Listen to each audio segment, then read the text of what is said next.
So recently I passed the AWS Certified Cloud Practitioner exam certificate, and I was asked to share about this. So here I am. Um, all right, let's go. So this is the agenda. I will share with you why I choose this certificate and why I care about certificates at all.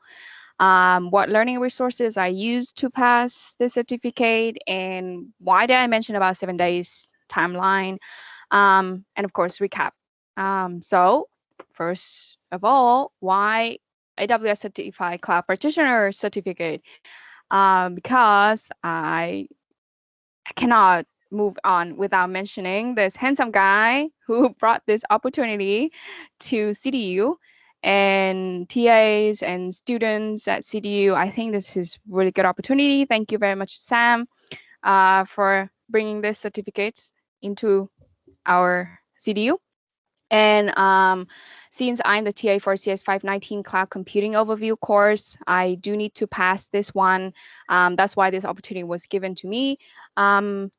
Because the content of this course is related to AWS cloud computing. So reasonable enough, I need to have the knowledge to assist the students in the course. Um, so yeah, thanks again, Sam, and CDU. And why AWS, right? Instead of Azure or Google Cloud.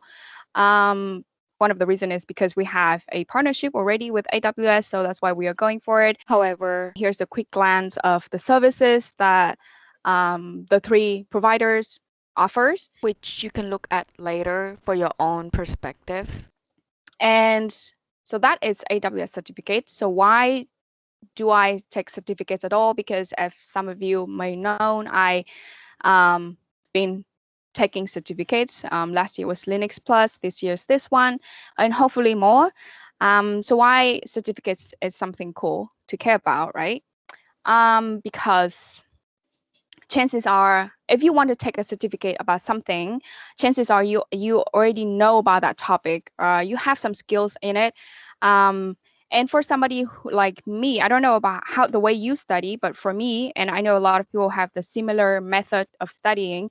If I want to know about something, I just go ahead and search for that particular thing, and I put it in the application that I need, and that's how I learn things. I look for the things that I need, and because of that, my knowledge is not as structured.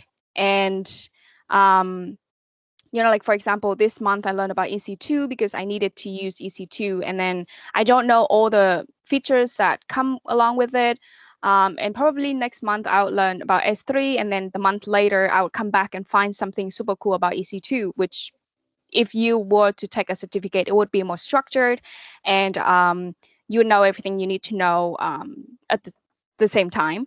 Um, and so yeah, so that's, it helps you strengthen the knowledge you already know and structure it, and it gives you the knowledge you don't know as well. So when I learned this certificate, I discovered a lot of services that I did not know exist with AWS. So that was super cool.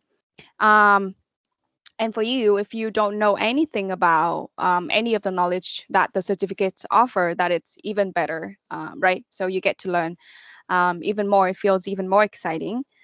Um, and I think certificates is such an easy and quick way to help you showcase your knowledge, what you know, and also the attitude of you wanting to learn new things.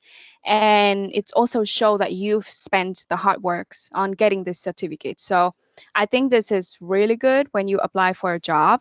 Instead of trying to explain to people what you know, what services, what application, what kind of stuff you learn and you tried, you can just simply showcase it with your certificate. Um, People know what it is, and they know what kind of knowledge you gain from this certificate. And also, if you already have a job, it can help you get higher pay or move up to the higher position. So as a result, more opportunities. Um, so yeah, so that's why certificates, it's something I think we should all consider. But again, um, it doesn't guarantee that you're going to be the expert of the field. You still have to keep learning. Um, and it's just not a piece of paper. It provides different opportunities. Okay. So going back to AWS certificate, what did I use to learn to pass this exam? Here's sort of the resources, and I also break it down into the timeline as well. Um, and so I started with just listening to resources, and then I do learning by teaching. And then later I started to sit down to take note and doing practice, and then of course practice test and then actual test. So in detail, for the listening resources, as some of you may know, last quarter I was super busy, so I didn't actually have the time to sit down and actually read and do the resources. So that's why I just um, have to listen while like I clean up the house, I do housework, or I went grocery shopping. I want to save the time that I have. So I use LinkedIn Learning is the resource that I use. Um, it's super convenient. You can either watch the video together with the audio, or you can go for audio only. So yeah, so that's really great. And then the first course that I chose was prepare for the AWS Certified Cloud Practitioner exam. However, I feel like this course is tailored towards non-tech people. So I thought I could move it up the game a little bit. So the next certificate on the line of the cloud practitioner is the architecture.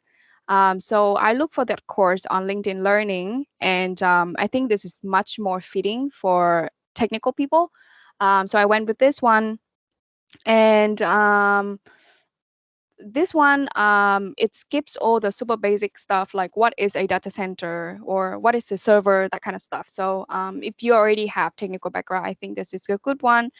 um, Again, the benefit is that it saves your time.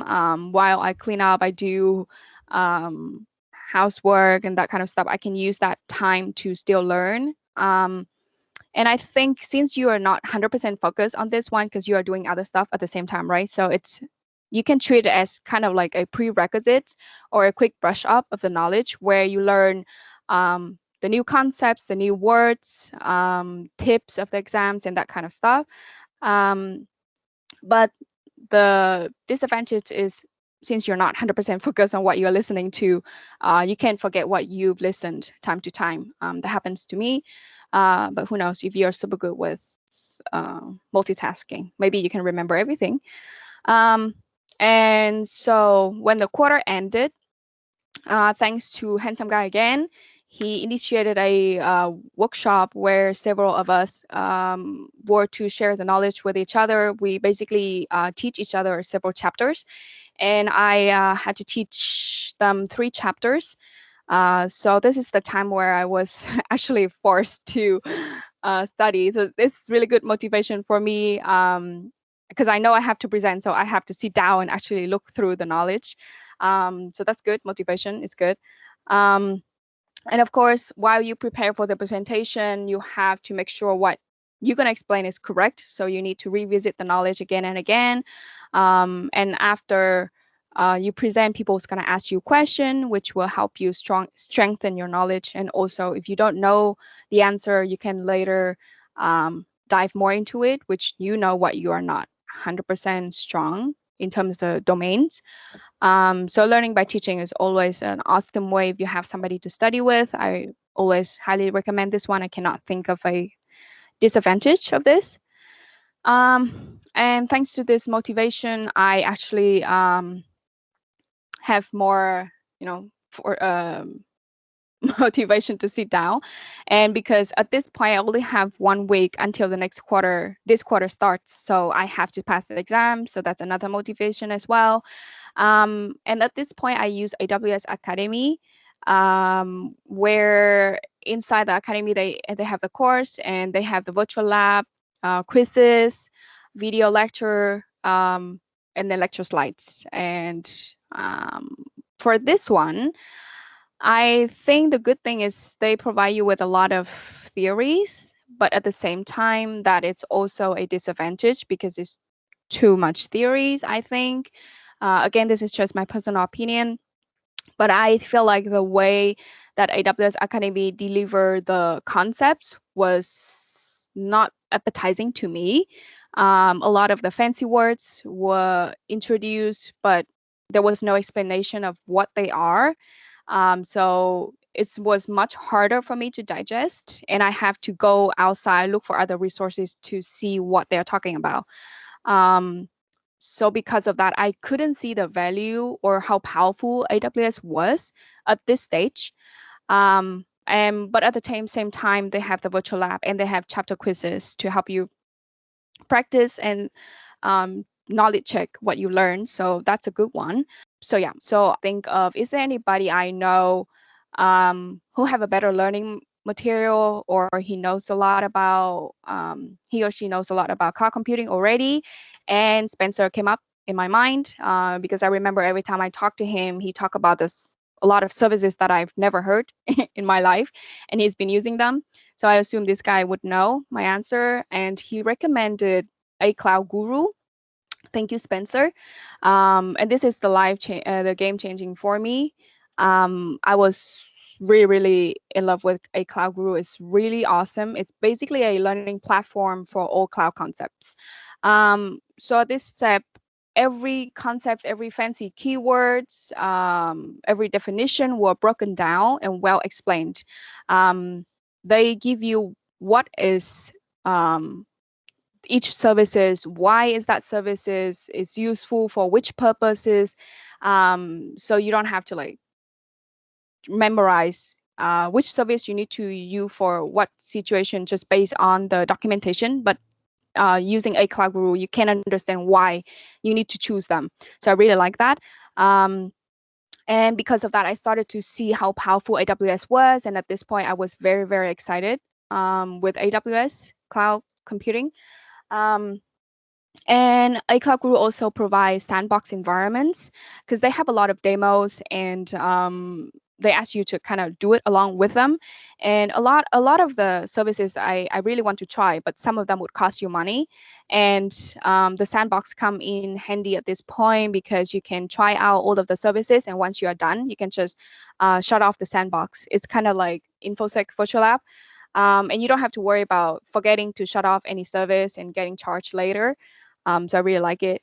And the way they explain the concepts, they mix it up with realistic application. For example, the way they explain S3 buckets, instead of just giving you theories, they show you what S3 bucket can actually do. For example, they host a static website on S3 buckets, and I follow along with them, and I did have a static website hosted on S3 bucket. So I just felt like this way of teaching is much more enjoyable.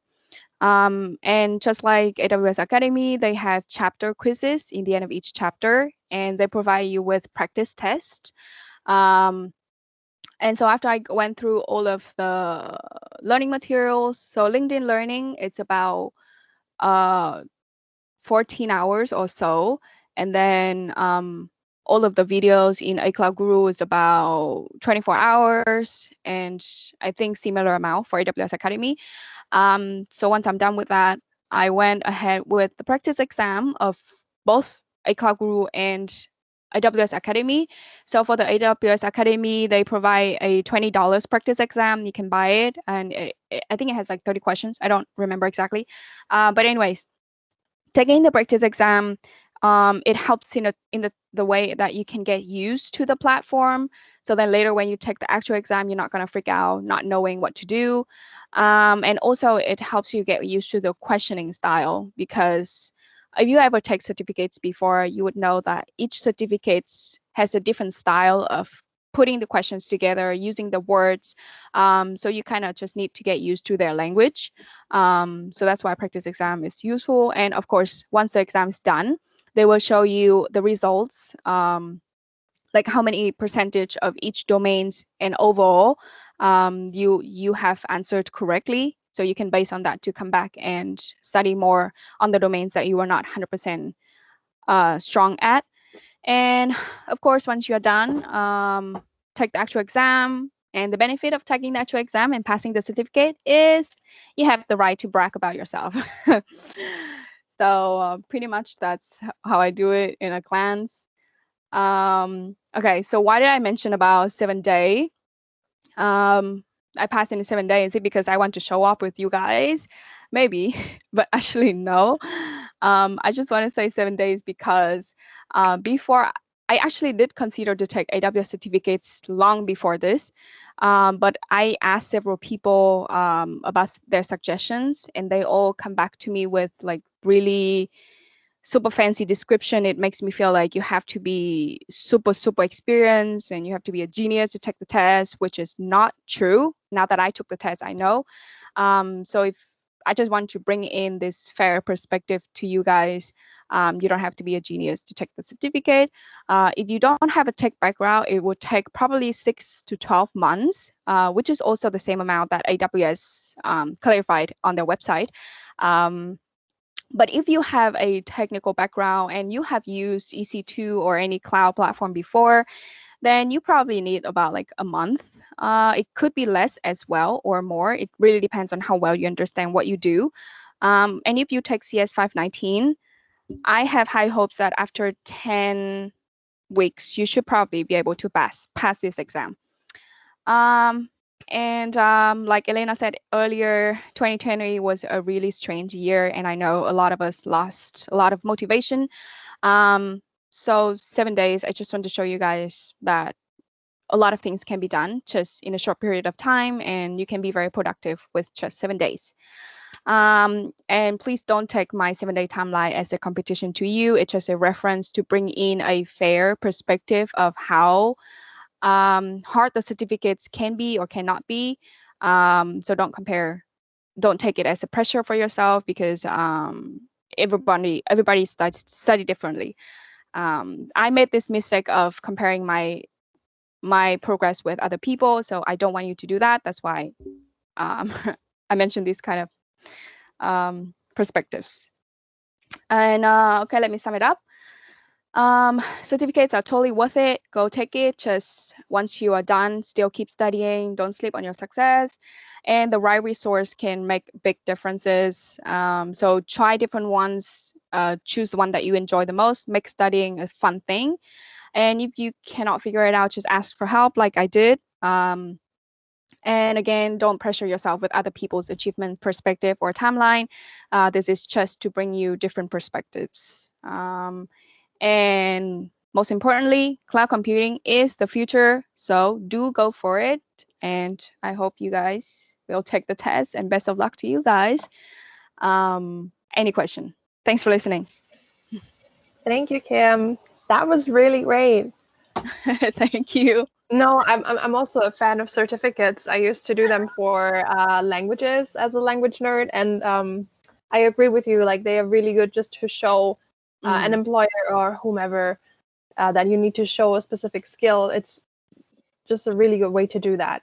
Yeah, it's quick and easy, right? You don't have to like try to explain all kind of stuff. It's just here it is. I passed. Right. I did this.